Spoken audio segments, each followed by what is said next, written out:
And good morning, good afternoon, good evening, everybody. Welcome to the next episode of New Earth Practices. So we're going to have some very powerful information that's going to be shared today about thought action and working with the power of intention. So this is going to be a very, very informative episode, particularly for the power of manifestation. So to get started, we're going to just get ourselves nice and relaxed, nice and comfortable, making sure your body is free of any tension. And let's just go ahead and take a moment together now.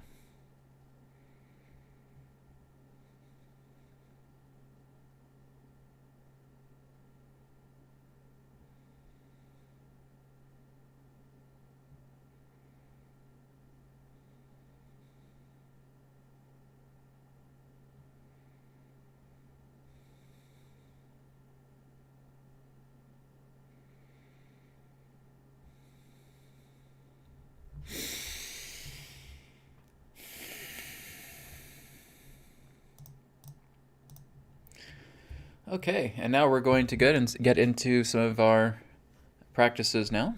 All right, so what I want you guys to do right now is just get yourself into, again, making sure your spine is nice and erect. You're, again, just letting your shoulders drop, right? You're feeling your body just kind of sinking down, not putting any tension around the shoulders, and basically trying to take away any form of tension within the face, right? So if we're clenching our teeth, right, it's very, very common. We're clenching our teeth a lot, right? Or if we're clenching our fists, we're letting everything just unclench. Okay, so just get your body nice and relaxed, feeling it become a little more limp. And now we're going to take some deep cleansing breaths. So deep breath in and out. Deep breath in and out. In, out. One more time. In, out. All right. Now we're going to move into heart rate variability breathing. Okay, so this is all nose breathing. In and out. 4 seconds in, 6 seconds out. Inhale. Exhale.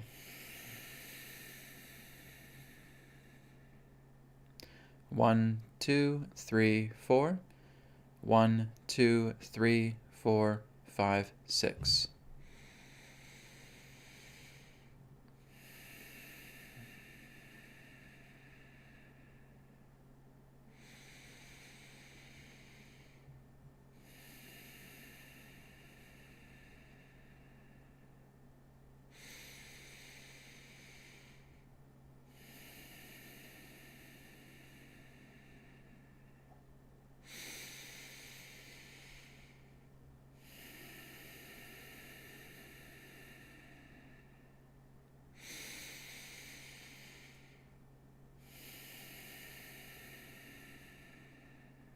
And one more time.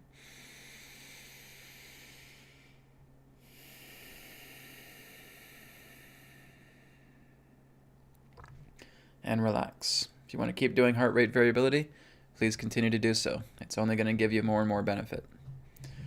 As we're doing heart rate variability, we're going to move on to the next step now, which is the peripheral pillars. Okay, so we're just taking our index fingers just like this, and we're just stretching them out so that they're in our peripheral vision. Okay, so we just have a central point. Our gaze is looking directly ahead at a central point, and we just see our 2 index fingers here, just extending outwards so that they're in our peripheral sights. Now I want you just to take a moment here.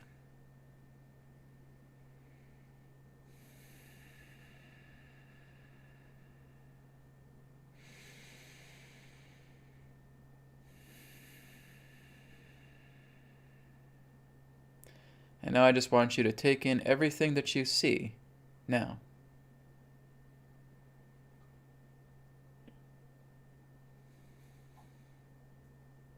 Move your attention to your ears, and I want you to take in everything that you hear now.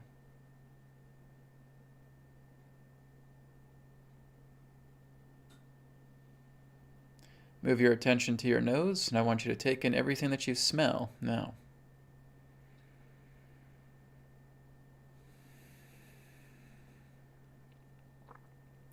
Move your attention to your hands, your feet, your skin. And I want you to take in everything that you touch now.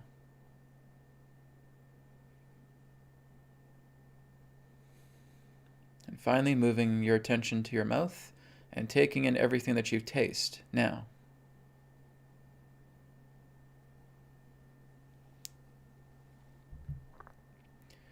And now I want you to experience all 5 senses at the same time. Now.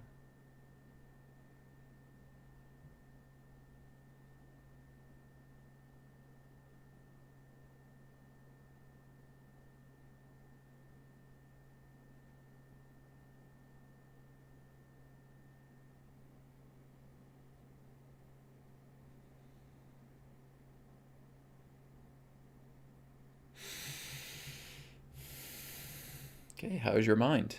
The thoughts diminishing? They getting thinner? Into the state of no mind? Great. You're going from left brain to right brain. Okay, that's our practice, everybody. That's what we do in the very beginning before our discussion today with New Earth practices, is we just learn to work with the breath. We go into heart rate variability. We go into the peripheral pillars. We take in all the senses at once. And all this is doing is, if this is your mind filled with thoughts, cluttered, it's doing this. And it's bringing yourself into a no-thought state. And that's where you're in the right brain. That's where you're going into intelligence. That's where you're going into the Akasha. That's where you're going into the abode of God, the collective unconscious, right? There are many different names for it all together. So this is what we're doing. Like I said, if you have already done the BCR technique 30-day challenge, and you're starting to work together with your love energy, you're accumulating that a great deal, very good. Add this on to it, right? So as you're doing the BCR technique, maybe you did your technique today, afterwards, go into the New Earth practice here, which I just refer to it as, where we just keep our thoughts at a very, very minimal level. If we can basically go to no thought, that is ideal. But even if you're just getting your thought flow minimalized, that's very powerful. That's very good. That's what we want to do. This is what's going to give you full clarity throughout the entire day. You're not going to feel completely overwhelmed by, again, what's happening in the world, what's happening in your environment, what you're personally going through pertaining to conflicts. You're just minimalizing all of that together and saying, wow, I feel very free-flowing. I feel very carefree. I feel very centered. I feel very calm. I feel very at peace in my heart. Great. That's what we want to do. We want to keep that alive. We want to keep that strong. All right? Okay, and yes, you'll feel as light as a feather. That's another thing as well, too. You start to bring those thoughts down. Again, you start doing BCR technique. You start to feel that love energy flowing through you. You turn from this rock into this feather. And now you just let Spirit blow the feather around wherever it needs to go. Right? You could say, be the feather or be the leaf. Right? Okay, Tenzin here just has a quick question. Brad, I felt energy moving in my eyes. What does that mean? That's prana flow. That's the flow of prana coming into areas that were once stagnant. So here's a very important thing before we go into the discussion here, guys. Whenever you notice that your body is now starting to tingle, whenever you feel like your body is starting to twitch, whenever there's a bodily jolt, whenever you feel like there's a rushing of energy that's coming through your body, well, that's exactly what's happening. That particular area of your body was stagnant. Okay, it was basically having a very, very difficult time, and there was a lot of conflict. This is why people may have cataracts in their eyes, or people may have eye issues, is because their eyes aren't actually getting proper blood circulation, right? The circulation in their eyes is very, very minimal. And this is where we have eye problems, right? So it could be glaucoma, it could be cataracts. It could also be the nature of nearsightedness as well, too. There's not enough prana coming in through the eyes. So when you're doing something like this, you may notice that you feel this energy rush around the eye and the eye sockets, right? Maybe around the area of the forehead as well, too. That's great. That's you bringing in the pranic energy, and the prana is now flowing through that like a river. So it's kind of like looking at a dried up riverbed, right? There's no water that comes together. But all of a sudden we release the dam, and now the water starts flowing down that bank. So now the eyes are going to start getting some prana. So that's very good. So Tenzin, if that's helping you, Making sure you're doing this regularly, right? Especially with the eyes. If we've had eye strain, if we've had eye problems, we've had eye injuries, if we've had eye illnesses, and you notice, Tenzin, that this is helping you, please continue to do this regularly, because this will help you out very much. Yes, eye problems. I've had them myself too. So we can circulate that energy. All we're doing, again, is we're doing the heart rate variability. We're working on minimalizing the thought. We're taking in all of the senses at once. And therefore, that pranic energy can flow, because there's none of this. It's kind of like looking at a heap of garbage, and that represents thoughts, right? Sorry, guys, that's pretty much what thoughts are. They're heaps of garbage, okay? Because they're undisciplined, they're scattered, they're just all over the place. It's a mess. It's like walking into your house and you just see trash everywhere. You just see debris and excess everywhere. So what we're doing is we're seeing that trash pile of thoughts minimalize, okay? And may even be completely non-existent in our mind at that moment. That's great. That's powerful. Now, your body can dedicate all of the resources it needs to healing the body, right? To working with the body, to getting the reservoir banks filled with water again. So opening up these channels and letting the pranic energy flow through the body so that you're getting everything restored in harmony, right? Yoga, of course, does a really great job with this, right? If we're working with different variations of yoga, that certainly helps as well too. That's getting your body flowing, right? I do yoga every single day, and it really, really helps. I just do maybe about a half hour, 45 minutes, okay? And that really gets the prana flowing. And I go into meditation, right? I go into a no-mind state, and last night I was going into a very deep Samadhi, right? And that is so revolutionary. I'll have to talk about that in another episode. But again, it's wonderful. So just keep track of what you guys are going through. Work with the BCR technique. Work with these practices. Keep the pranic energy flowing. Minimalize your thoughts. And you're going to feel refreshed and rejuvenated. All right? Okay, guys. So let's get into our discussion today in regards to thought action. So what am I talking about with the nature of thought action? Well, the idea is that thoughts is what drives our actions forward, right? When we say, okay, I got to take out the garbage today. So there's the thought, I'm going to go take out the garbage. I take out the bag of garbage and I go and put it in the bin, and that is taken care of, right? That's the nature of thought action. The thought, the intention, is what's driving ourselves to act. But we're looking at this in a very, very different way today, because we're going to look at the power of intention. And this is very much involving what I've been teaching you guys both through the BCR technique and through the New Earth Practices episodes, right? We're going into the subtle, low idle state to bring about greater optimization of manifestation, okay? In the past, I've also done a video regarding optimized manifestation, right? That you're moving your manifestation up into a higher level, because when you're working together with a particular manifestation, you're seeing how this benefits the whole. Right? One of the greatest contaminations of why manifestations do not really work for certain people is because they're just looking at themselves for it. This all has to come to me, right? If I want all this money, it has to come to me. If I want this big shining car, only I can use it. If I want this big house, it has to come for me. It's me, me, me, me, me. And again, manifestation doesn't really work that way. You have to look at the bigger picture.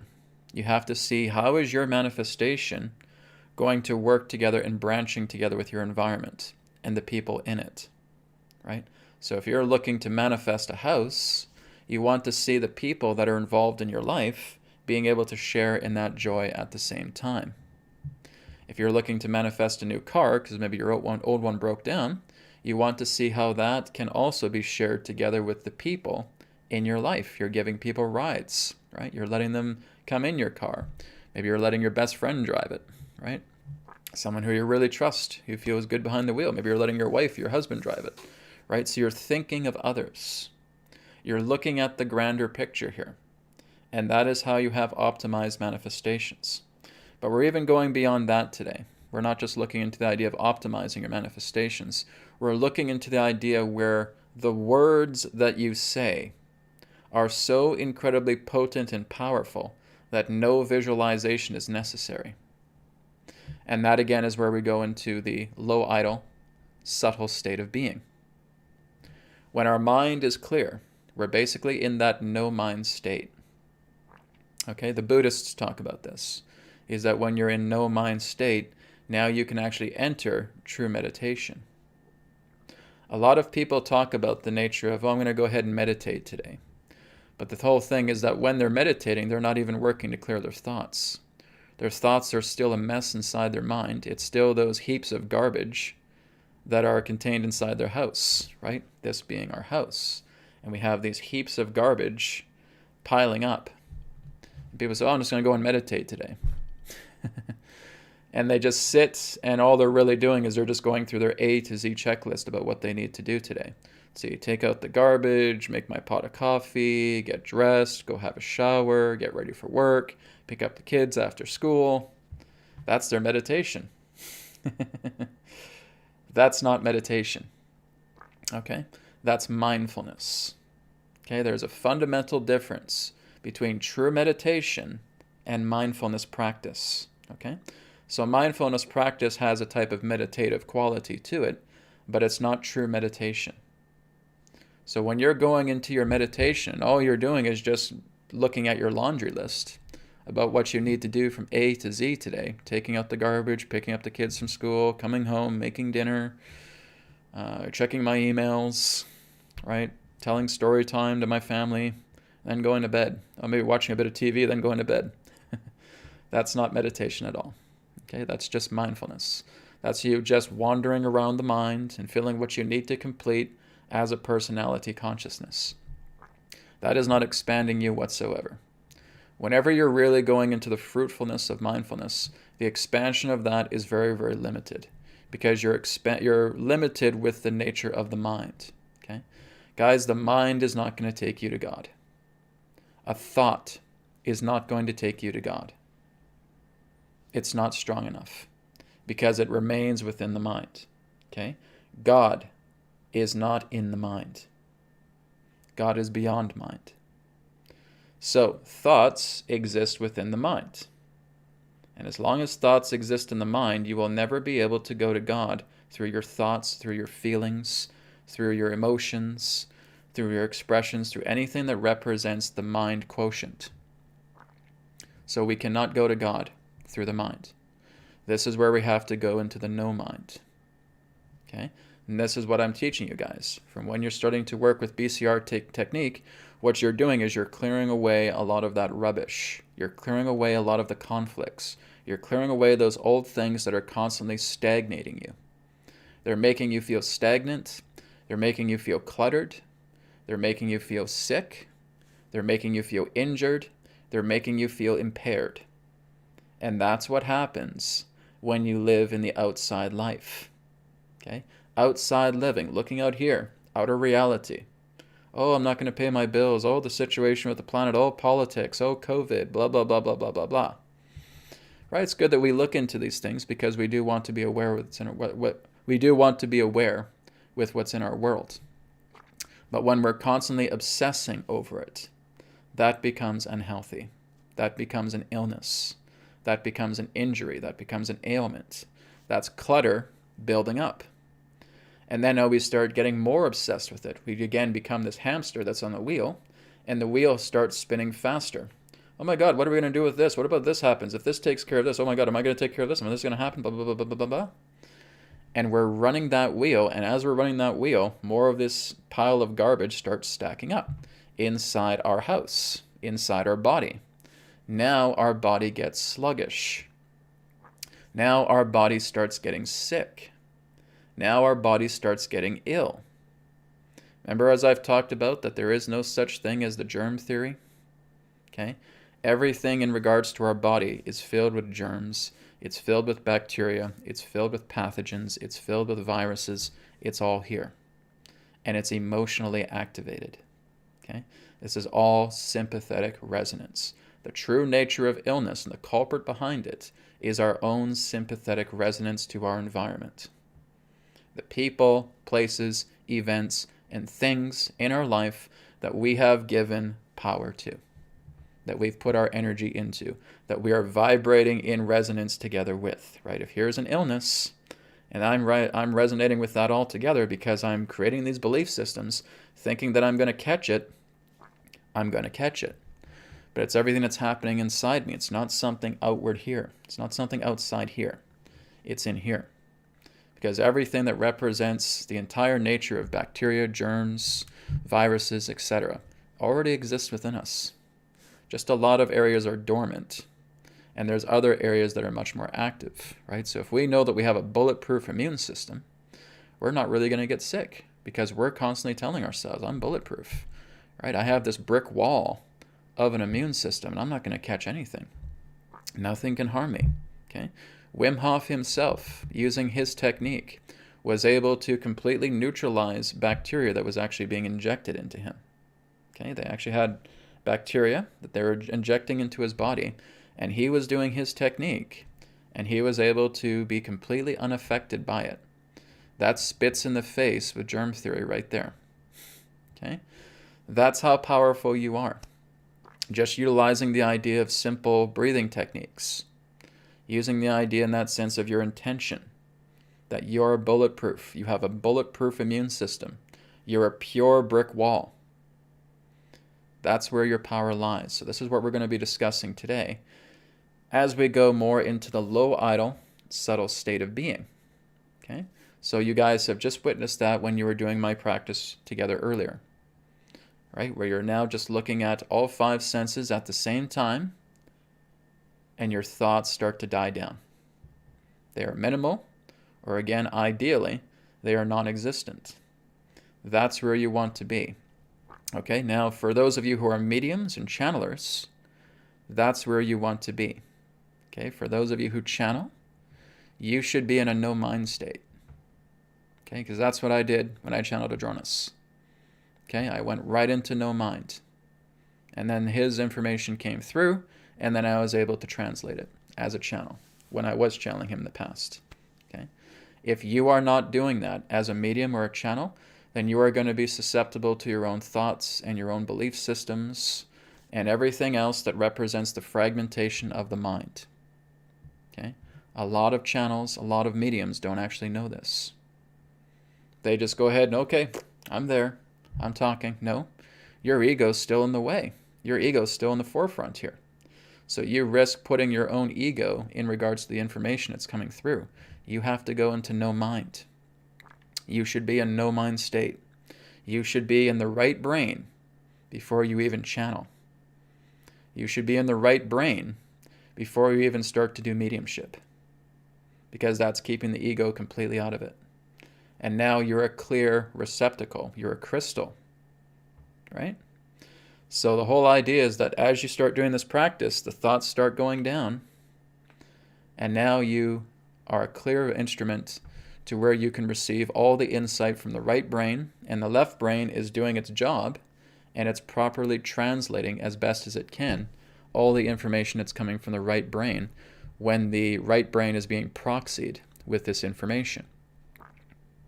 So that is the whole idea. We want to make sure that we are getting into the no mind state. As we go into the no mind state, we're now going to start working together with the power of our words. So when we are clear, and let's say, for example, that we're putting into God consciousness the nature of a manifestation, okay? So that may represent the nature of our wellness, okay? We may want to look into an area of our body that we feel is impaired. Maybe there's something in regards to my heart, okay? I want to look into how I can bring forward the powerful words, the powerful information that needs to come out when it comes to my heart.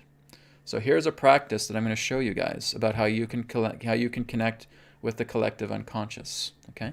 So as we go into the right brain, just like you guys did with me, and the thoughts are now starting to plummet away, now we're going to highlight a word. Okay, we're just going to do that for example here. And let's say that word is our heart. Let's say that we've had some heart trouble, okay? So I'm going to say heart here. And what I'm doing is I may actually create a visualization. It's kind of like when you see documentaries, when they're looking at documents and they highlight words and everything else kind of gets grayed out in the background.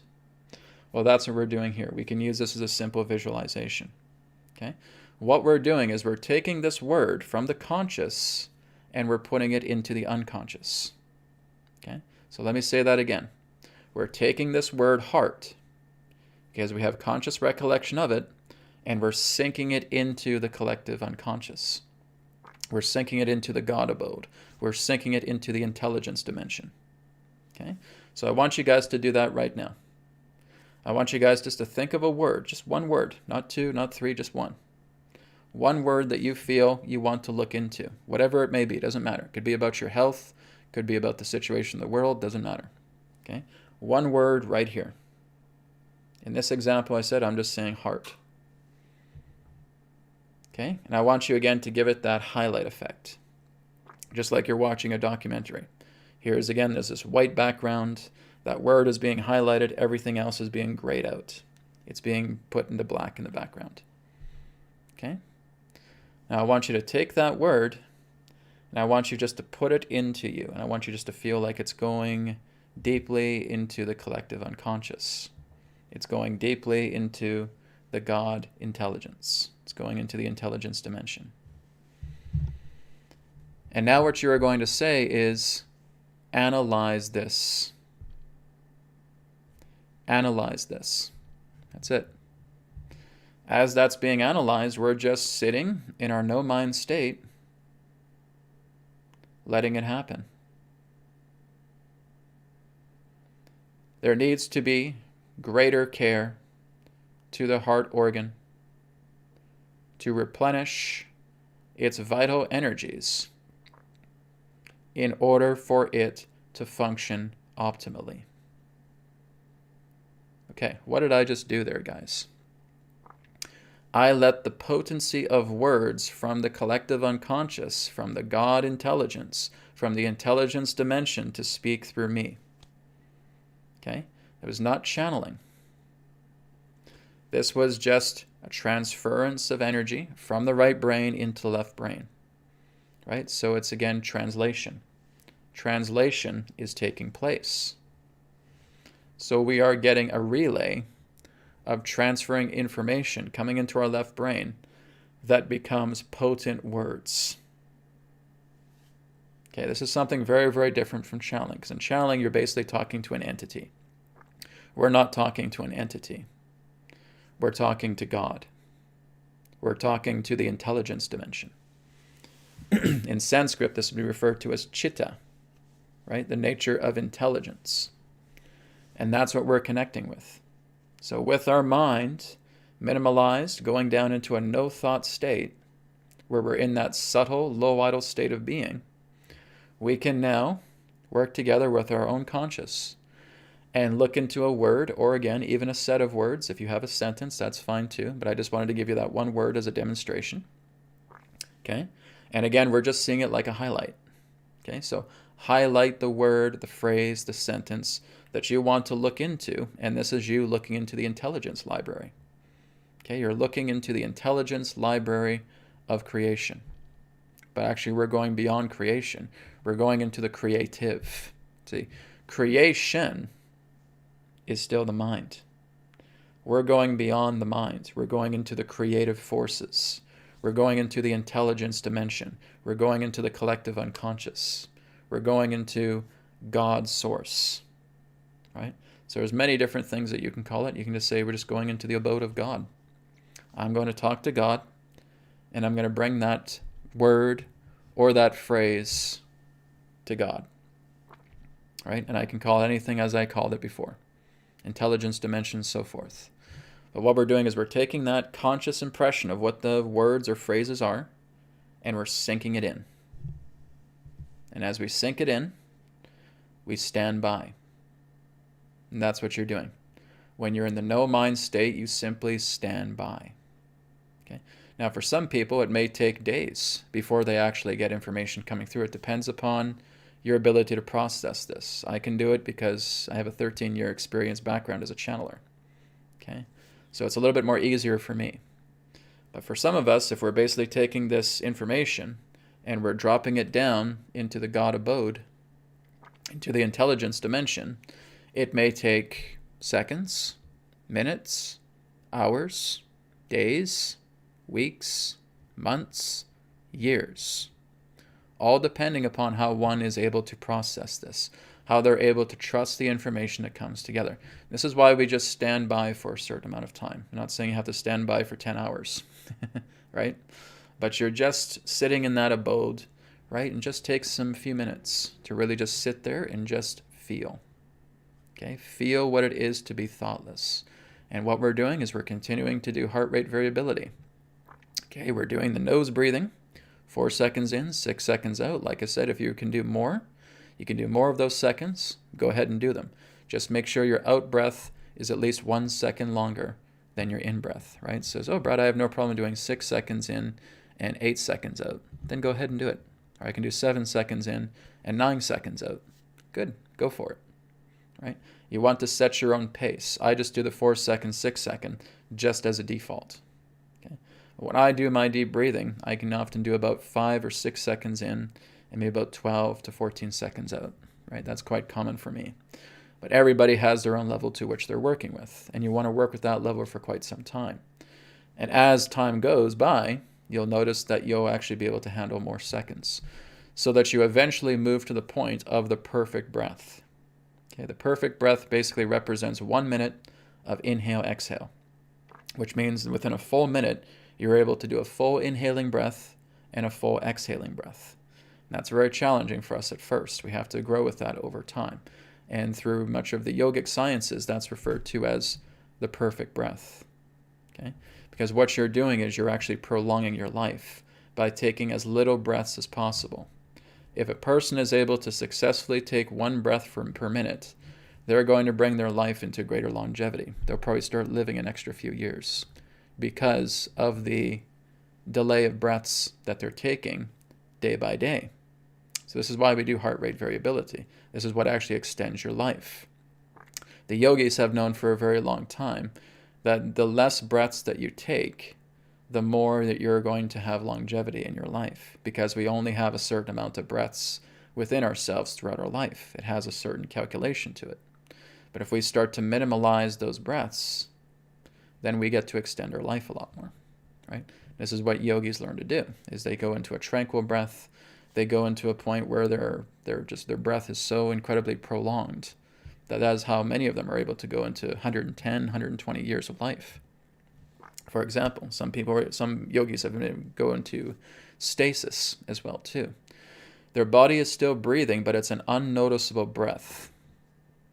Right? A lot of yogis will talk about the idea of having no breath, but that's not entirely the case. You do have breath, but your breath is so incredibly minuscule, it's not noticeable. You could put your finger right here over a yogi's nose, and you would think that they're not breathing. You think that they stopped breathing. It's not true. They have breathe. They are still breathing, but it's so incredibly small. It's like a dot, right? It's just right up here. It's almost like their breath has basically tranquilized itself right here to the brow. And it's so incredibly small, but their body is still being restored. And so they've been able to go into stasis. And through that stasis, they're able to leave their body and just basically exist in Samadhi. Right? They're in complete and total bliss consciousness. They may decide to come back 200, 300 years later. And now all of a sudden they notice that their body is buried in the dirt. It's like, what's going on? Hey, I'm still alive here. What's happening here? Right? It's a very, very, very advanced practice, but nonetheless, yogis have done it. Okay? But anyways, let's go back into what I was sharing with the idea of working with the potency of those words. Okay, this is your intention. So your intention is just focused on a word or a set of words, a phrase or a sentence, what you want to know something about. Even it can be a question. That's fine as well too, okay? So whatever that question is, you're just seeing it here as a highlight, and it's like you're swallowing it into the intelligence dimension, into the abode of God. And that you're still in that no-mind state. Okay, guys, it's still okay for you to talk even when you're in the no-mind state. It's okay for you to internally talk when you're in the no-mind state. That's okay. Because that's not actually representing the idea of thought. That's representing much more the nature of dialogue. That's just natural dialogue. We're thinking about, okay, I need to go do the dishes. Oh, what am I going to do tomorrow? I have to go and do all these chores. Okay, those are thoughts. But when we're actually just very much aware in the no-mind state, it's okay to say the phrase. right? It's okay to put forward the highlight of what you want the collective unconscious, what you want the God source to bring insight to you with, right? So that's okay. So we're swallowing that down. We're in the no mind state. Like I said, just in regards to the heart, with the information I shared, that was actually information for me as well too, to working together with my heart.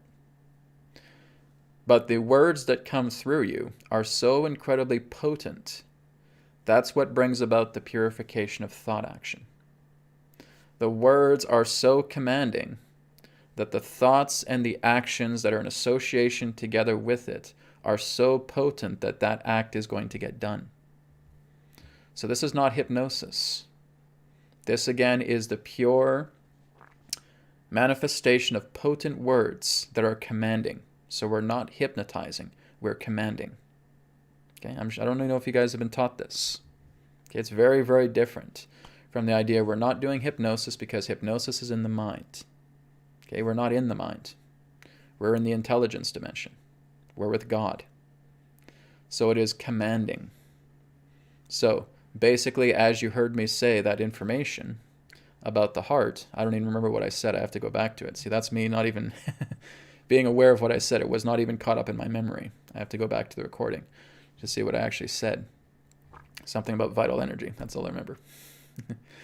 But the words become so incredibly pure and powerful and potent that in my own awareness, I am going to do all that work to make sure the heart is healthy. Because the potency is so strong, relating to the relay of information that the left brain is translating directly from the right brain in a state of pure, potent command. Right? So when I'm doing the healing code cards, and when I'm putting those commands directly into it, those are potent commands. It's from the right brain to the left brain. If we're going from the left brain to the left brain, right, we're thinking of preconceived notions, we're thinking of preconceived ideas, it's not going to be as potent. There'll be some magnetism there, but it's not going to be as potent because you're looking at preconceived thoughts. You're looking at preconceived conceptions. You see, thought itself always exists in the past. A thought can never be generated right here, right now. It needs, your own mind needs to take in everything that it's getting, and then within a couple seconds, boom, a thought comes in. A thought is looking at what has happened. It's not looking at what's happening. It can't do it, right? It has to make an observation. It's like the critic in the background. They have to see the film, and after the film, then they comment. But they're unable to say anything in regards to the film happening right now. Well, that's the defunct of the mind, okay? That's why the mind is, in a way, kind of stupid. Because, again, it can only observe what's happened. It cannot observe what's happening. Your intelligence is looking at what's happening. And that intelligence is referred to as awareness. Your awareness is able to take in everything that's happening right now. As you guys are seeing me on the screen right now, you're taking in everything that's happening through your intelligent awareness. You're not taking it in through thought. You see? That's why we start to work together with the intelligence dimension a lot more. When we work with the intelligence dimension and we go into that no-mind state, and we have that phrase right here, what is it? Is it a statement? Is it a question mark? What is it? Okay? We swallow it down. It goes directly into the intelligence dimension. And now we just stay idle. We're in standby. And now we just feel a flow coming through. Okay? That flow can come in through a thought. It can come in through a feeling. It can come in through words, just like what you heard me do. Okay? But when that's actually being received, it's a pure, potent flow. And it's so very, very powerful that you are completely obligated to follow what it is telling you, because it's the words of God coming to you, right? So this is very, very different. And I don't think anybody other than yogis have talked about this, right? We always talk about the Akashic records, right? But the Akashic records themselves are mind, okay? They represent memory. They're the memory of the mind. They're just a greater mind. When we're looking into the Akasha, and that's moving a little bit more into the intelligence dimension, right? But the Akashic records, again, is the causal dimension. Okay, the causal dimension exists within the mind. It's a beautiful dimension. I've been there. It's wonderful. It's very spacious. It's very expansive, but it's still in the mind. So we're not going into the Akashic records. We're not relying on impermanence to tell us something in regards to our world, because impermanence can't do it, right? It just gives you perspective. And perspective is not the truth. Truth is the truth. And where does truth exist? In intelligence, in the right brain, in the quiet, in the silence, in the stillness, in the creative, not the created. Okay, everything that is creation is mind. Everything that you know yourself to be, everything that you see here is all mind, right? Because that's the created force. That's the creation force. And it's nice, it's great. It has its own strength in its own way. But now we go beyond the mind and we go into the uncreated. We go into the creative forces. We go into the unseen forces. We go into the intelligence dimension. We go into the abode of God. And that's what we're talking to when we're in no mind. You can only talk to God when you're silent. Okay, please remember that, guys. You can only talk to God when you're silent. When the mind is at rest. If you have 1,000 thoughts racing through your mind, and you're getting this clutter, and you're getting all this garbage and all this landfill of thoughts that are cluttering your mind altogether, you will not be able to talk to God. You will not even be able to get close to Him. He's always close to you. She's always close to you. But you're not close to him, to her, because you're scattered. In order for you to go to God, the mind has to cease. The mind has to be quiet. Right? There are people in that sense who say, oh, Brad, I've talked to God. I have talked to God in that way, and that's great.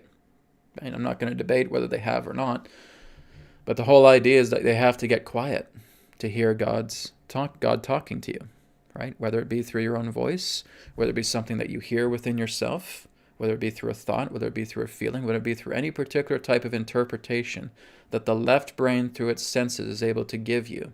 That's great. But you have to be quiet. You have to keep quiet. If you're basically, so yeah, God's talking to me, and you got all these thoughts racing in your head, sorry, but he's not. Right? You have to keep yourself quiet. Keep yourself still. Keep yourself silent. Go into the no mind, and now you can inquire. Okay, you can inquire about whatever it is that you want. Put that into the intelligence dimension, and let the flow come through. Okay? It's that transference, it's that relay of information that is purely coming in harmony between the left and the right brain. Okay? So the right brain, again, is the big picture. It's everything. It's all. It's all pervasive. There's no separation within the right brain together. Left brain, there's lots of separation. There's lots of division. Everything's progressive. Everything's allotted in that way. So the left brain, when it's quiet, can now do its job as a translator. It can now do its job as an interpreter. It can now let this information through the senses of awareness within our body, within this form, to translate in some degree the potency to what our response is now being received through the intelligence dimension, through ourselves. So now imagine that you're working with this constantly. You're not going to be in confusion anymore. Okay? Only reason we're confused is because we've relied on the left brain.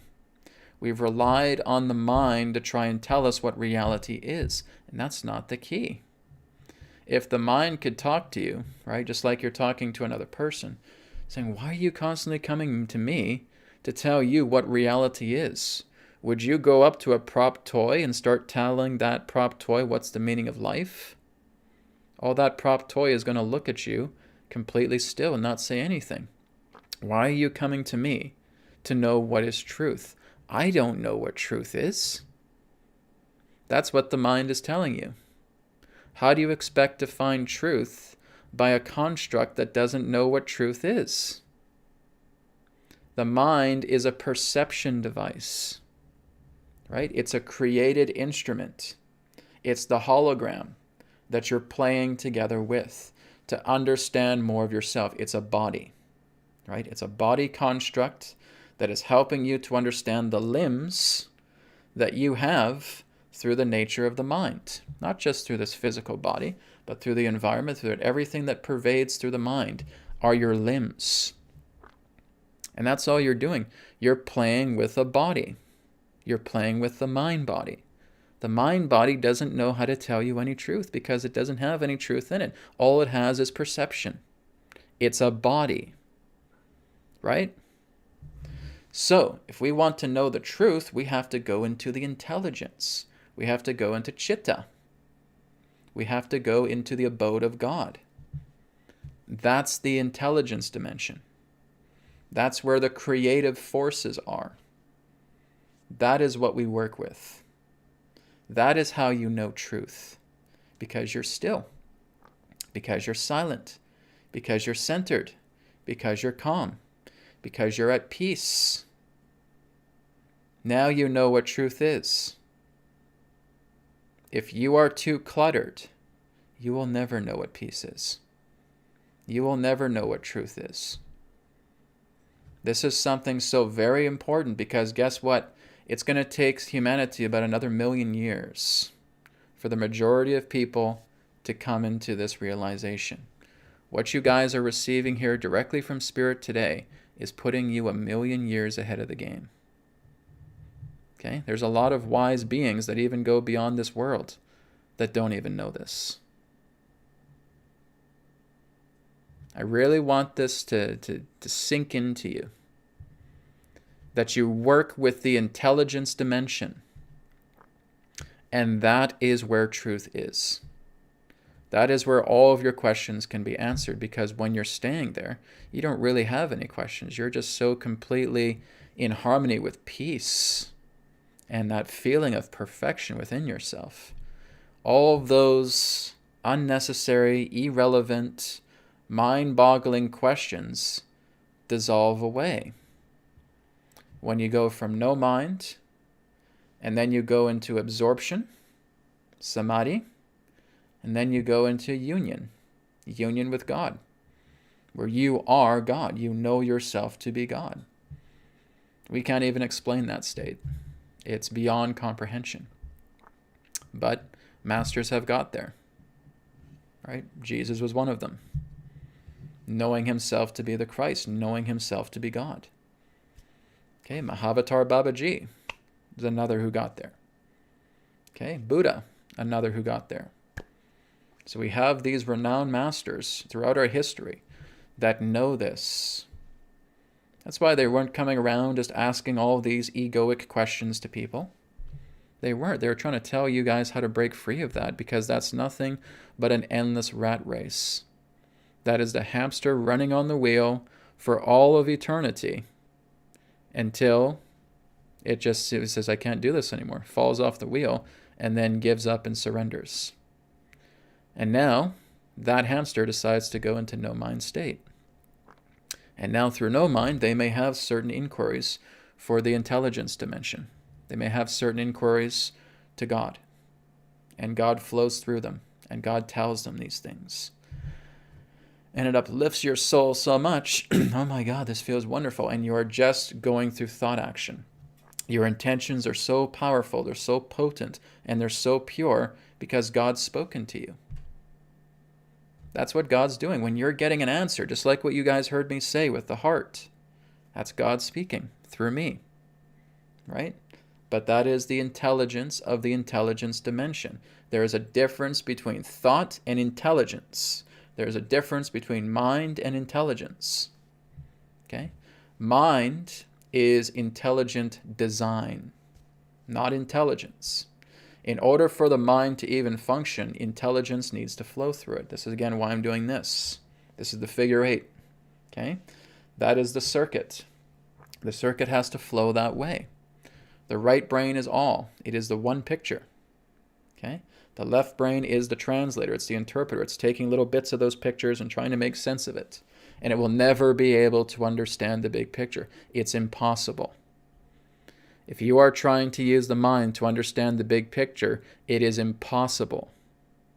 You will, again, be that hamster wheel running around the wheel for eternity, never finding the quenching nature of truth because you think it's in the mind, because you think it's in your analysis, because you think it's in your logic, because you think it's in your rationality.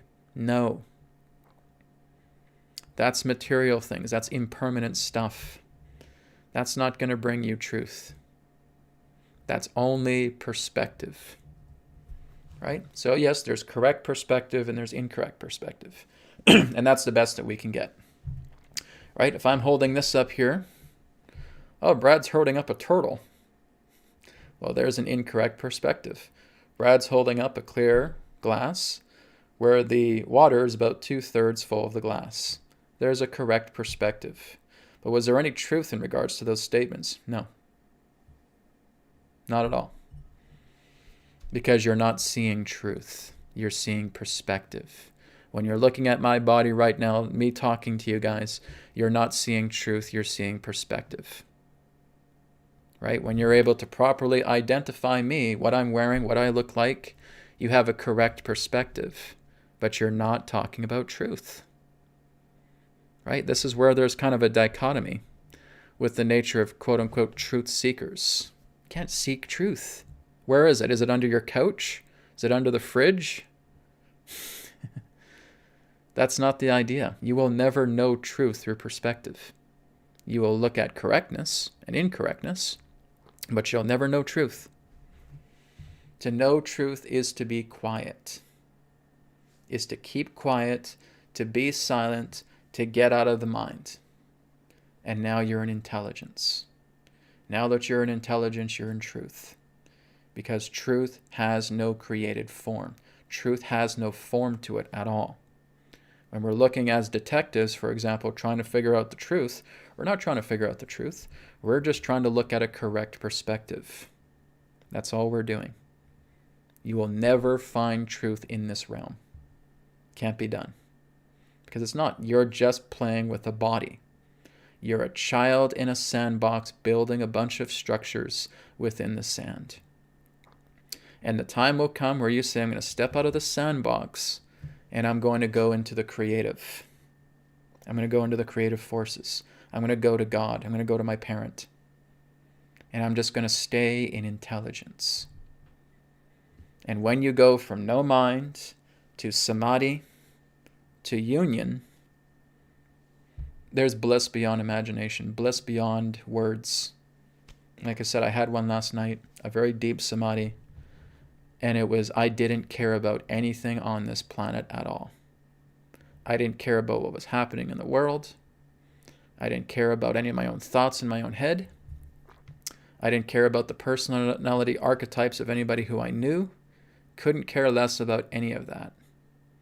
What I truly cared about was heart, was soul, was spirit. But it was the bliss that I was feeling. Your whole spine is just radiating this bliss, right? You're charging yourself up, this absorption. Your whole spine, it just feels like you're a spine. You don't even feel like you have the rest of your body. I'm just a spine right here. I'm a spine and a head. And I'm blissed out. And the rest of my body feels like it's not even here. And I'm just in Samadhi. And I'm completely in bliss. It is that bliss ecstasy of awareness. It is that bliss ecstasy of absorbing God. You're absorbing the ocean of intelligence into yourself. I just can't help but smile when I think about it. It was so beautiful. I was in such ecstasy, and this is it. This is what people have to know what this feels like, right? And you have to go to no mind first. You have to go into no mind. You may start doing some chanting. You may start doing some deep breathing. There's many roads to God, right? But once you're there and you feel this charge and you feel this ecstasy and you feel this bliss and you feel like maybe you're just a floating head and you feel like you're just a spine and like nothing else of your body is even being noticed in your awareness. It's there, but you're not even noticing it. Your attention is on your spine. Your attention is on your head. That's it. I'm just a head with a spine floating in grace, floating in bliss, floating in ecstasy. Just like I'm almost shaking because I'm so excited to talk about it. But when I was doing Samadhi last night, I was in it for a few minutes, for about 5-10 minutes, around that time. But can we imagine if we stay in Samadhi 24 hours a day, 7 days a week? Because there are masters who can do that, right? You can imagine that? You're just walking this earth so carefree, everything is just provided. Everything is just here for you. It's like what I talked about in one of my previous webcasts before, where I was talking about the master that's in the forest, right? And there's a lot of vicious animals in the forest, and there's dangerous weather, there's lightning storms and all that stuff. But the master is just sitting on his rock, completely in bliss, completely in ecstasy, even though there's these wild creatures all around him. They would never touch him, right? You have these poisonous viper snakes, you have these big spiders that could bite you and inject the poison into you. But they don't. They don't touch him at all. They completely let him explore the bliss of God. The lightning never touches him. The rain never touches him. It just goes over, it stops, passes him, then it continues. That's what it feels like in that ecstasy of Samadhi. Samadhi is absorption, right? It's that absorption ecstasy. We're absorbing the ocean of God directly into ourselves. And there's several different types of Samadhi. Something I'll talk about down the road more. I have talked about it a little bit. But we have to kind of work our way through that process. Right now, I'm still teaching you guys to go up the ladder here, right? To move up the ladder and to go into no mind, and then going into absorption, and then going into union, right? Like I said, we can't really direct that. It's just something that we can talk about, but you have to find your own way. Once I teach you guys how to do no mind, how you go into no mind, the rest is up to you. After you're in no mind, I can't guide you any further. It's kind of like that point of no return, right? So here's a cliff face, and here's this invisible road that only certain people can see. And you look at me and say, Brad, I see the road. Good. I can't follow you any further. The rest is up to you. Really? Why can't you assist me any further? Because you're the only one that sees the road. That's the appropriate analogy here. Once you go into no mind and you start working with a no mind state and you start working with chitta, you start working with intelligence, you're on your own. Now you have to feel this nature of intelligence with you, because for me to give you any advice would represent impermanence, right? You have to now go to God, and God will lead you. You have to go into intelligence, and intelligence will lead you. So again, that's the nature of the cliff face, and that you see this road that was once invisible, that's now visible to you, and everybody has their own unique road, and you have to walk it, right? I can go no further. So that's the idea. I want to help you guys get into no mind. And once you're in no mind, the rest is up to you, because you're the only one who's going to see that road. All right? So really take into consideration what I've talked about here today for you, about looking into going into no mind, going beyond the mind, because mind can only give you perspective. It's a body construct. It's your limbs. Okay? You're not talking to your body to talk about the great nature of the universe. So, well, I'm your body. What are you talking about me for? I have organs and so forth, and of course the universe is inside me. But in regards to what you're talking about, I can't give that information to you. I'm a body construct. Right? So we're looking into the nature of intelligence, because intelligence is the big picture. There is nothing it does not know, because it pervades through all. Right? Mind cannot be mind without intelligence. Okay? Intelligence is what is that movie screen. It's that white screen in the background.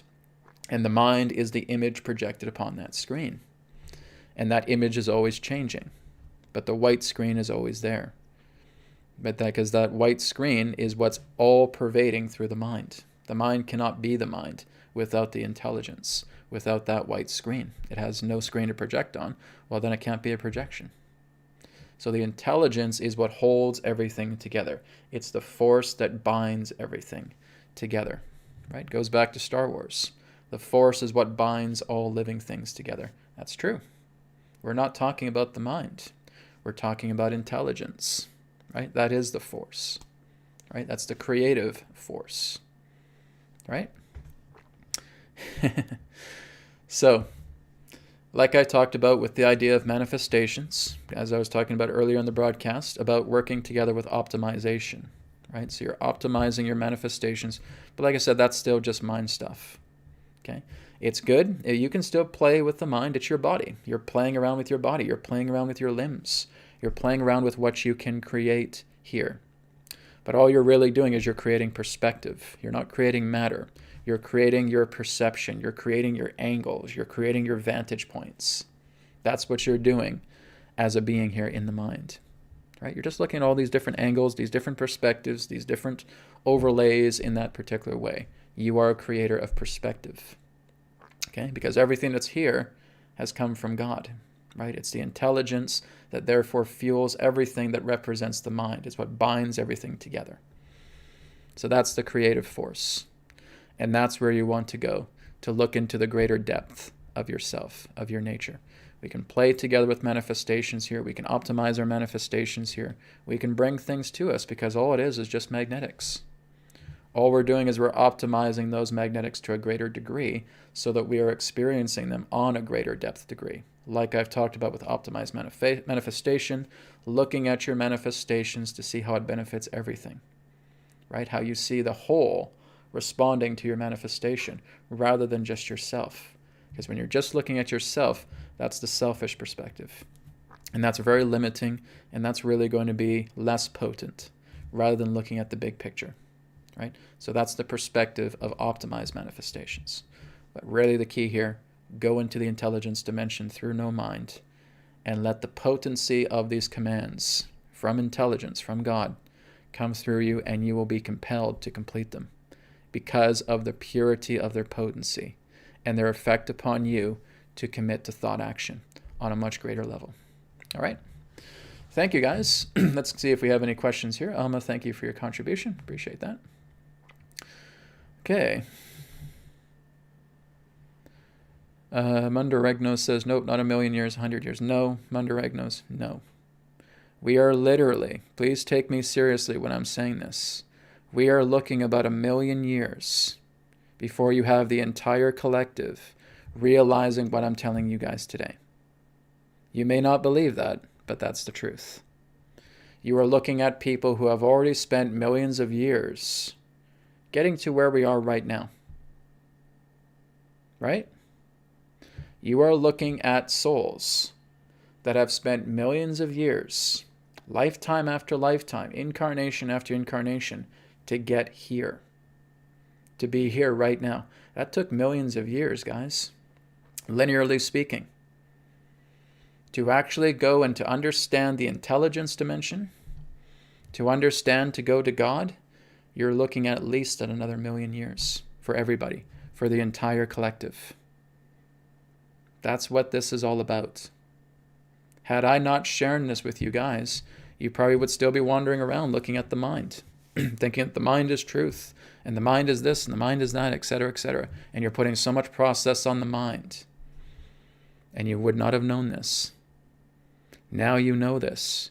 Now this is giving you a shortcut. Now all that can change, depending upon who sees this and who understands this. Mandaregos, when I'm saying these things, I am not talking as Brad. This is Spirit talking to you through me as a vessel. These are not my own conjectures of what I share with you. This is what is being shared through intelligence, through me.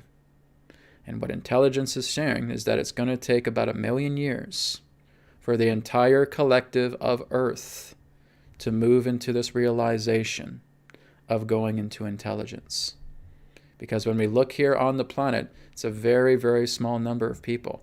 I can't even really put a percentage on it. It's so small that actually knows about the intelligence in this way. This is something that was heavily guarded by gurus, by yogis, by sages, by masters for a very, very long time. And it's now just starting to get out. Just beginning. So, depending upon other people after I die, right, and maybe there's other teachers that come after me, and they start sharing this in abundance, we could probably see that number cut down. Okay? But from how it exists right now, no, it's going to take about 1,000,000 years. Especially if you guys haven't even done this yet. You don't even know what I'm talking about. If you actually start doing this and just look into what I've shared with you guys, and you start going into Samadhi, because some of you have, but many of you have not, you don't even know what I'm talking about. Until you actually start doing this. Until you start going into no mind, and now you know I am with intelligence, because I am being one with intelligence. Until you know that, you won't even know what I'm talking about. And there's a great majority of people on the planet that will look at what I'm saying right now and say, is this guy crazy? What is he talking about? I don't get this. Oh, he's nuts. He's crazy. I'm just letting this go. Ha ha ha ha ha. Right? And that's what I mean. A lot of people will look at this and saying, there's this weird shaved head guy on this YouTube channel and he's talking about all this intelligence dimension stuff, and I have no idea what he's talking about. Okay? That's the majority opinion. See what I mean? That's going to take 1,000,000 years. So I'm hoping, yes, there will be a lot of teachers after me that will talk about the intelligence dimension, not just yogis, right? Because again, they are the guardians of this knowledge. They know this, right? Not just sages, not just masters. They are the guardians of this knowledge. They know this. I'm talking about the common, everyday, householder people. To actually take this information and talk about it. Not just me, not just Forrest Knudsen, because Forrest talks about this too. Blessings to him. He's a great teacher. Aside from him and me, I don't really see anybody else talking about this. Other than, again, some yogis here and there, but they still put it under certain degrees of secrecy. So it's not a very, very wide thing here, guys. It's very, very small. We're just getting started with this. You're just realizing this. And like I said, before today, you guys probably had no idea that I was talking about this or what I'm talking about with intelligence dimension, with the nature about how you're able to put all this into the intelligence dimension and now get the flow of potent information that's coming together, not as a channeling state, but directly from God, directly from intelligence. This is the point that I'm attempting to make. It's a long way ahead for many of us because many of us are not on this path. You guys that are here right now are the rare ones. Okay? You're a very, very small group. All right? There's maybe about 120 people here online. That's it. And you guys are ahead of the game. So you guys may come through this quite quickly if you're doing this work. If what I'm sharing with you really hits home with you right here, you say, I'm going to do this. I'm going to put this to work. I'm going to go into no mind. And I want to do this. Great. Now you'll be one of those rare breeds. And maybe in a few years, you'll be teaching this to other people. I won't be here for very long. There will be a time where I'll leave this planet, and maybe you guys just start looking back at these videos. That's great. Keep the spirit alive in regards to what you can actually do through the intelligence dimension. Because a householder, common folk, is telling you this. Not a yogi, not a sage, not an ancient master or anything of that nature. Just a common guy living in his house who is absolutely committed to this work. All right? Okay, Tenzin asked another question here. Why did my body heat up when I go deeper into meditation? Prana. It's the same answer as I gave to you before, Tenzin, right? You're working with prana, okay? Prana heats you up, all right? There's also the idea of a cooling effect that can happen as well, too. It's kind of like looking at the yin and yang energy. But again, whenever you're feeling like you're going deeply into meditation, you may feel like your hands start to get hot, right? Forrest Knudsen talks about this, your hands getting hot and heavy. You may start to feel tingling through your body, a lot of tingling happening. That's activation. That's prana going to work. That's prana flowing through you. You may start to feel your spine starting to tingle. You may start to feel your bottom lip starting to get tingly. All right? You may start to feel like you're spinning. Right? Like I've talked about the astral movements. That's you moving into the subtle state because you're being much more aware of subtle movements. You're moving much more into the subtle body.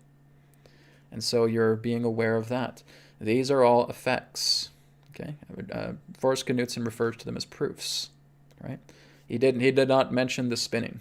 Okay, that's something that I'm introducing to you guys, is that you'll feel like you may be spinning, rotating, or tilting, right? kind of like an XYZ axis, maybe moving up, moving down, tilting, like this.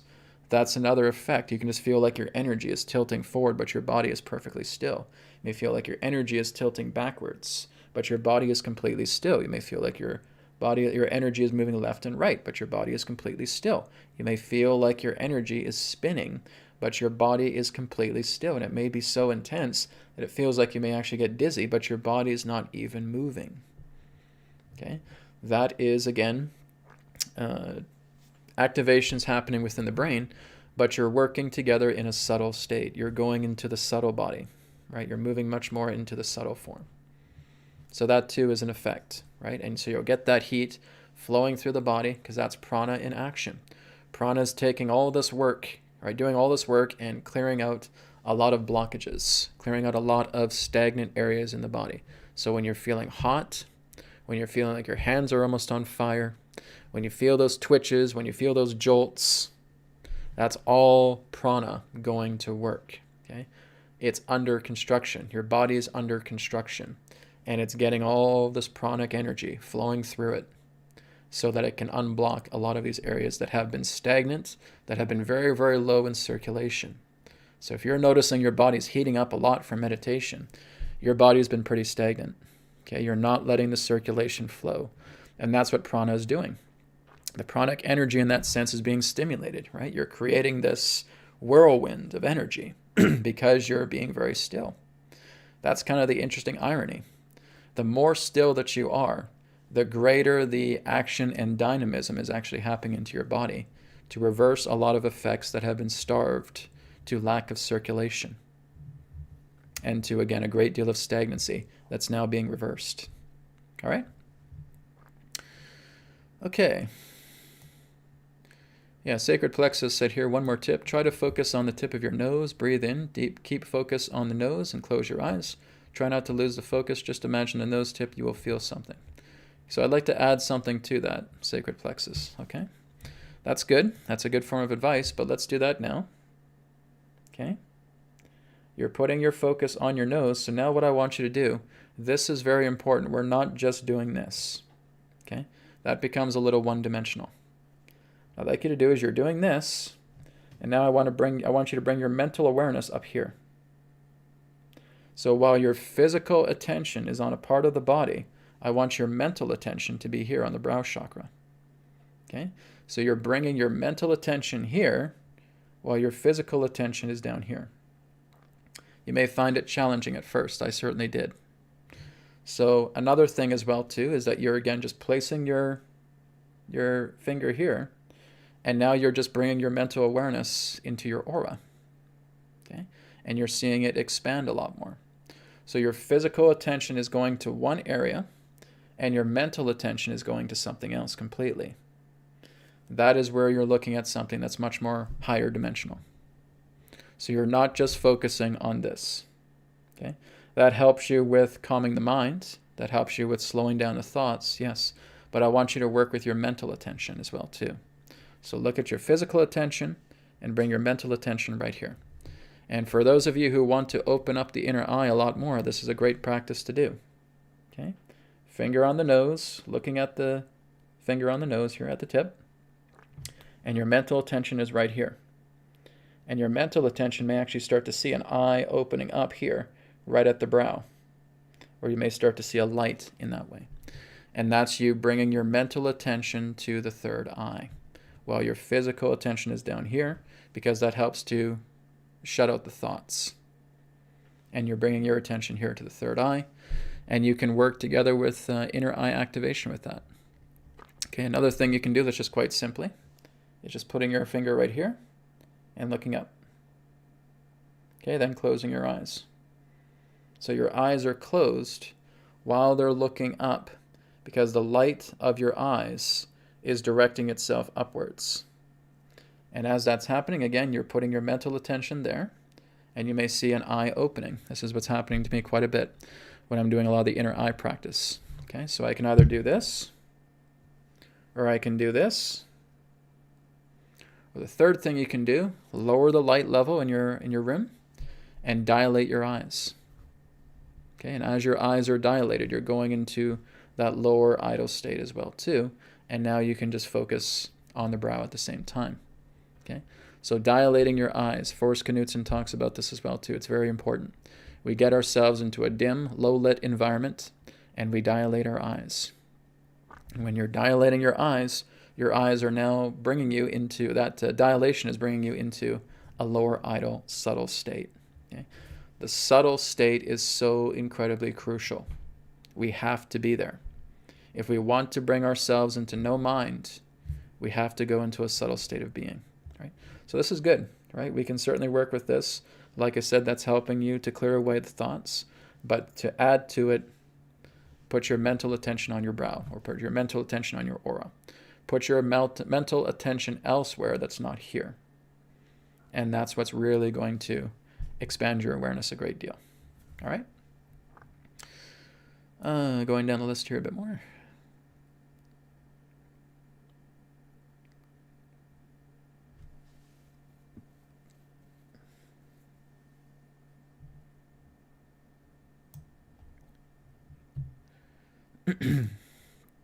Yeah, some good comments here, guys. Thank you for that. Anne says, do you suggest a certain time per day to sit with no mind? Not really. No. You can really do this at any time of the day that you wish, right? There's no magic time to really do it. What I can tell you guys is when I was doing my Kundalini awakening, I was being guided to basically wake up at 3 a.m. I would wake up at 3 a.m. because this is where DMT is the strongest, is the most potent. It's at its peak at 3 a.m. in the morning. So I did a Kundalini awakening 2 nights in a row at 3 a.m. Right. The first night, like I said, I had a stagnancy in the solar plexus, actually in the solar plexus area, not the solar plexus chakra. So I had to work on that. I had to clear that out. So the next day came in. I woke up again at 3 a.m. and I did the Kundalini awakening, and I did a Kundalini meditation exercise that you can actually find on YouTube. And that's what opened up the Kundalini for me.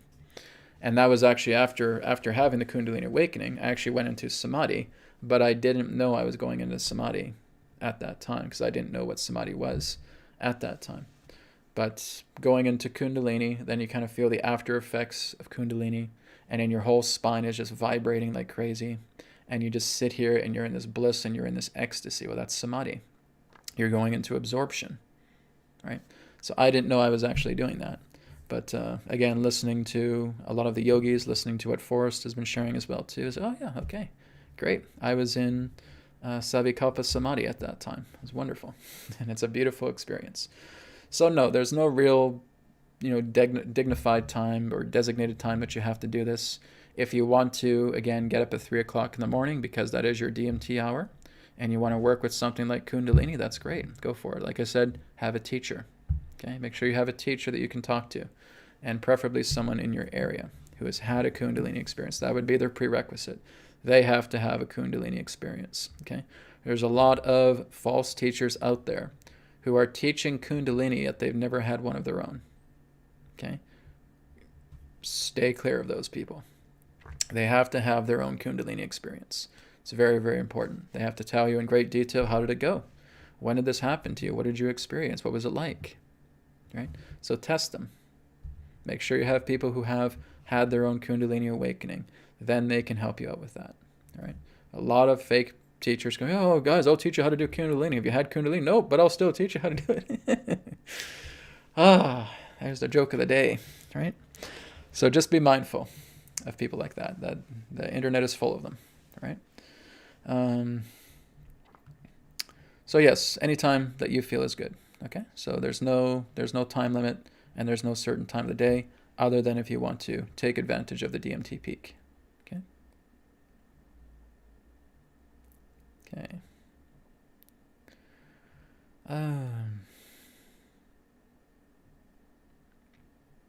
Just give me a moment here, guys. I'm just looking at anything new here. Guys, I'm not talking about current events and New Earth practices. Okay, this is New Earth practice time. If you guys have questions about current events, you wait till Tuesday, or you can drop me an email about something, okay? New Earth Practices is all about working within ourselves. It is not a current event show. That's New Earth Insights, all right? And that can also be New Earth TV Live. But like I said, tomorrow I will not be doing a New Earth TV Live because I'll be traveling, okay? I'll be gone Friday, Saturday, and Sunday. And then next week, there will be a New Earth TV Live. So all 3 webcasts will be happening next week. Okay. Interesting. Brad, can you see chakras? I would say don't. You don't really want to see chakras.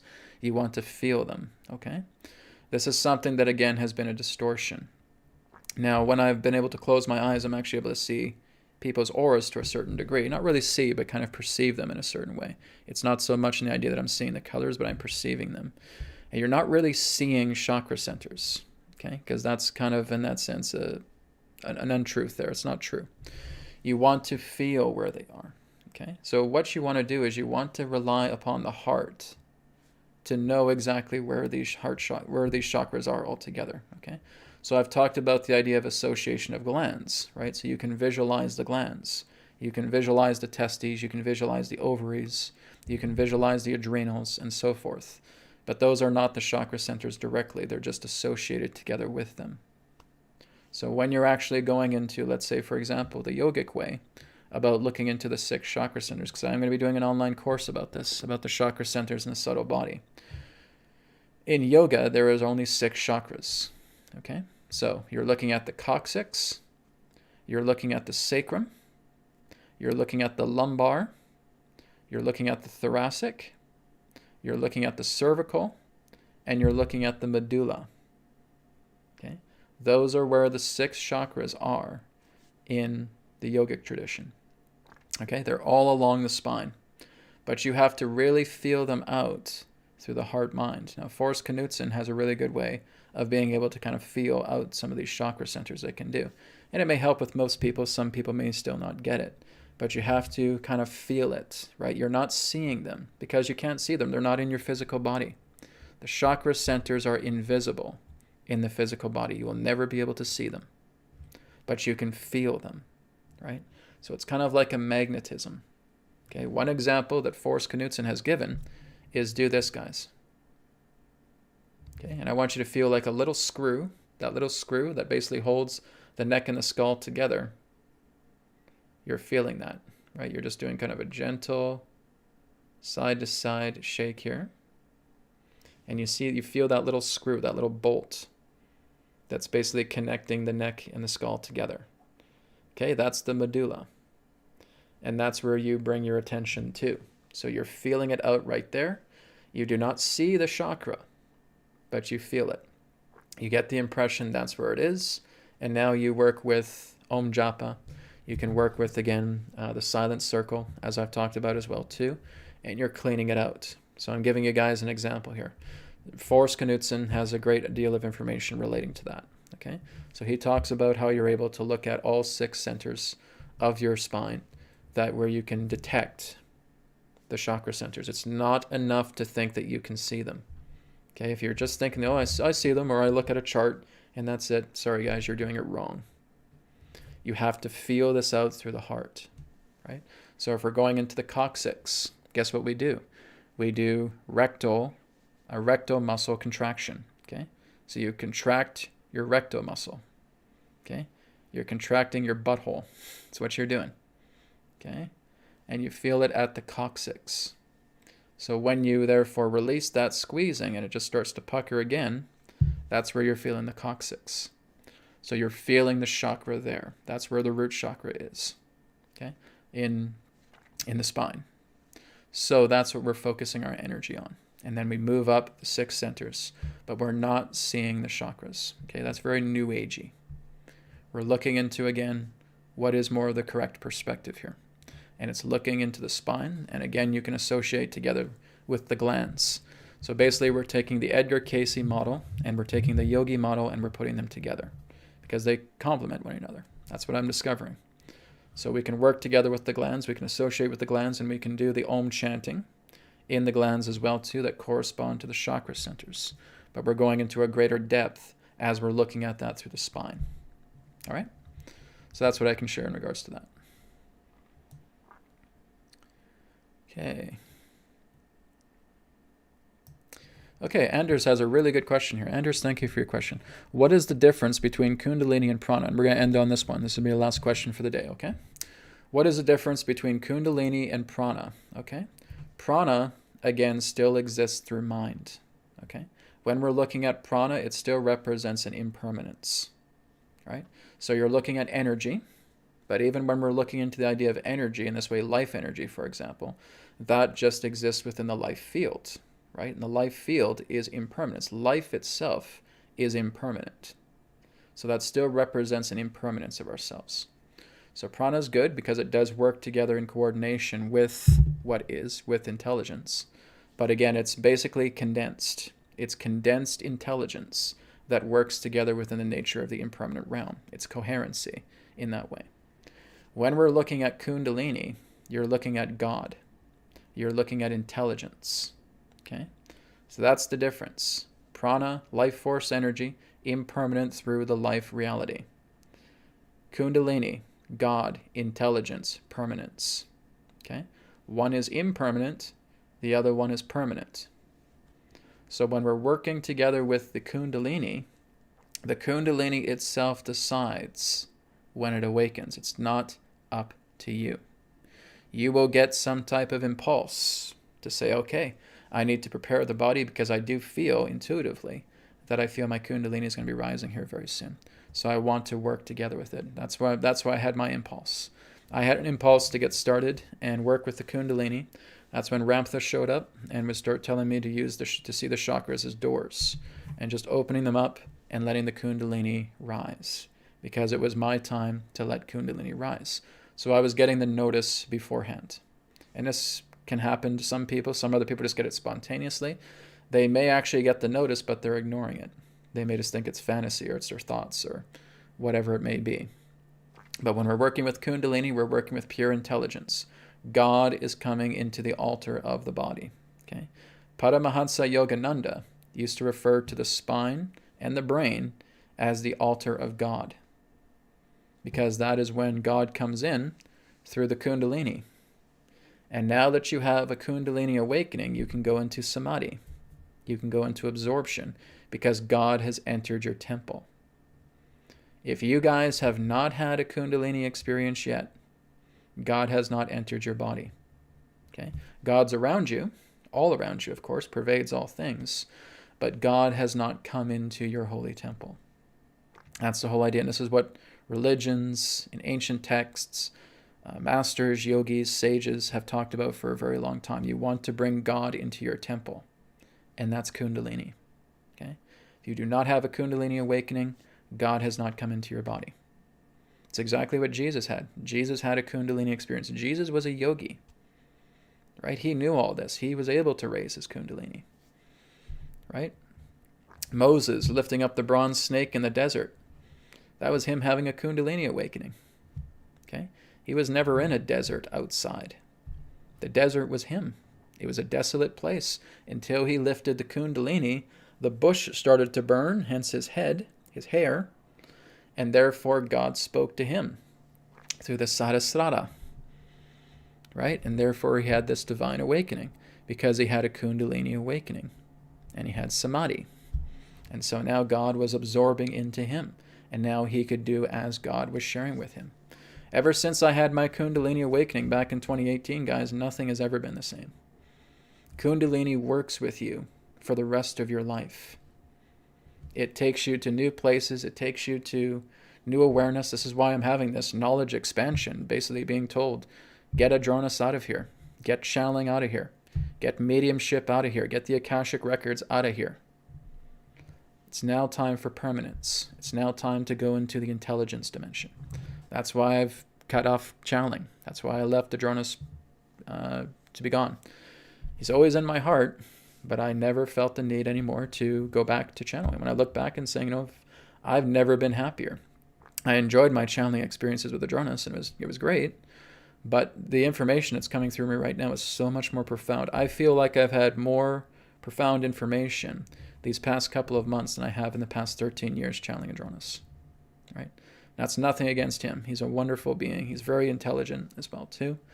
But just in regards to where I'm going, I didn't go there with him.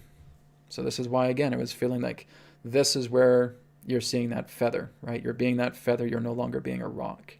So you want to clear out all of the impermanences in yourself. And that's part of the Kundalini effect. You are listening to God. You're listening to the intelligence because God is in here. God is in you. God is in your sacred temple. He's now completely imbued into the altar of your temple, being the spine and the brain, just as Paramahansa Yogananda so aptly put it. That's very important insight.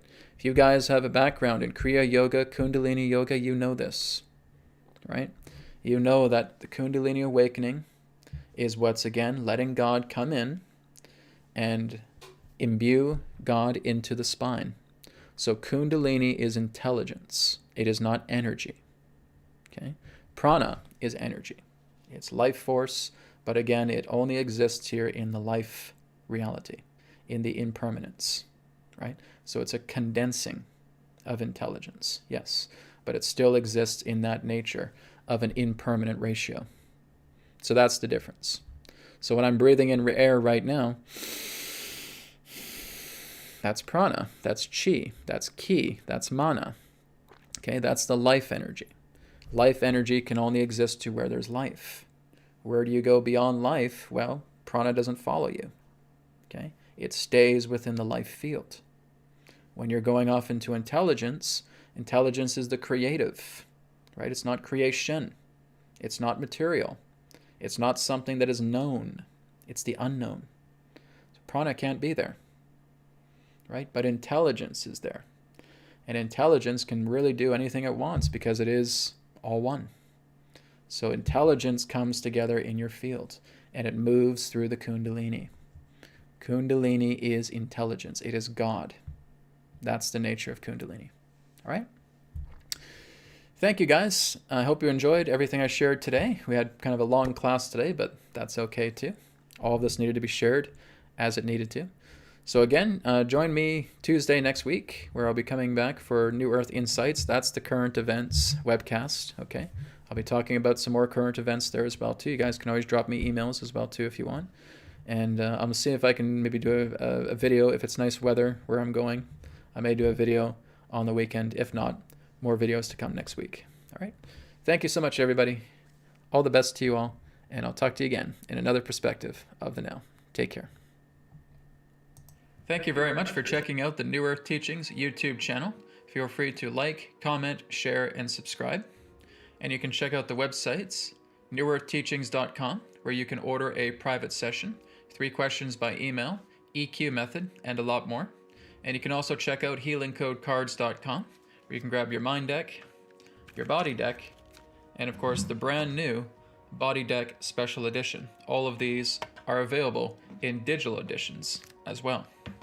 And you can also get a shirt just like this through healingcodeshop.com, where you can experience the healing codes in apparel form. So feel free to check out these websites. Thank you so much, and I'll speak to you again in the next video. Be well.